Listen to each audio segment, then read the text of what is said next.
जय हिंद, नमस्कार प्यारे साथियों। इंटरनेशनल रिलेशन में आप सभी का एक बार फिर स्वागत है।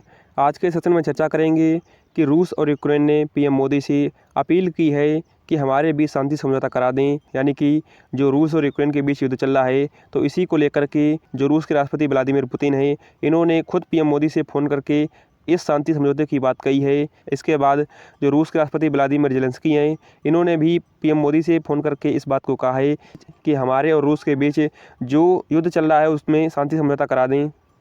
तो क्या है पूरा मामला, इसको विस्तार से जानेंगे और ये भी जानेंगे कि इस पूरे शांति वार्तालाप में पीएम मोदी की क्या भूमिका है। तो इन सभी बातों को इस वीडियो में डिटेल से समझेंगे।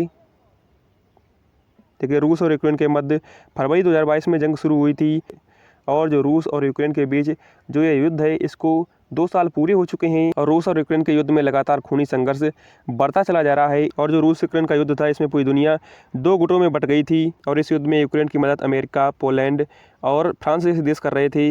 वहीं जो रूस है, इसकी मदद चीन, ईरान और उत्तर कोरिया कर रहे थे।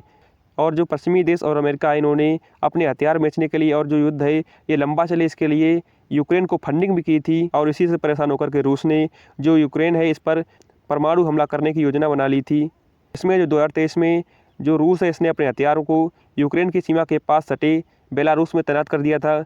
लेकिन अमेरिका की खुफिया एजेंसी और यूएन सिक्योरिटी काउंसिल ने पीएम मोदी से अपील की, तो पीएम मोदी के कहने पर जो पुतिन है, ये परमाणु हमला न करने की बात को मान गए थे।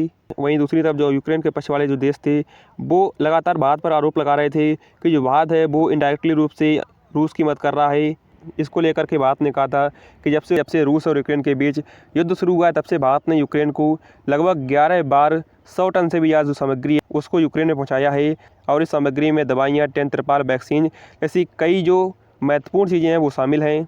और इसी के जवाब में भारत ने यूरोपीय देशों से कहा था, आप लोगों को ये जो मैंने मदद की है, ये आप लोगों को अपनी आंखों से देखने की आदत ही नहीं है।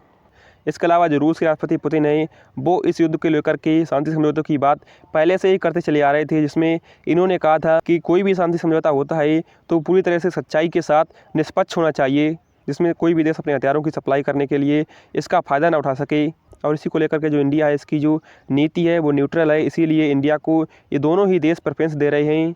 और इसमें दोनों ही देशों ने कहा है कि पीएम मोदी आप जून तक अपने देशों में चुनाव को संपन्न करा लें और इसके बाद हमारे दोनों देशों के बीच स्विट्ज़रलैंड में इस समझौते को पूरी तरह से सफल बनाएं और हम दोनों देशों के बीच जो युद्ध है वो भी शांत हो जाए। वहीं जो फरवरी 2022 में जो रूस यूक्रेन के युद्ध के मध्य जो भारत के एमबीबीएस के छात्र थे, वो यूक्रेन से वापस इंडिया आ गए थे। इनको लेकर के यहाँ के जो राष्ट्रपति व्लादिमीर ज़ेलेंस्की हैं, इन्होंने कहा है कि जो एमबीबीएस के जो स्टूडेंट हैं, जो देश छोड़ करके अपने देश लौट गए हैं, वो यूक्रेन में आकर के अपनी एमबीबीएस की जो पढ़ाई है उसको अधूरा ना छोड़ें, उसको कंप्लीट करें। आपको ध्यान होगा कि जो भारत है, इसने अपने स्टूडेंट को वापस लाने के लिए ऑपरेशन भी चलाया था, जिसमें भारत के जो स्टूडेंट हैं, जिसमें इनको विमान से अपने देश भारत वापस लाया गया था।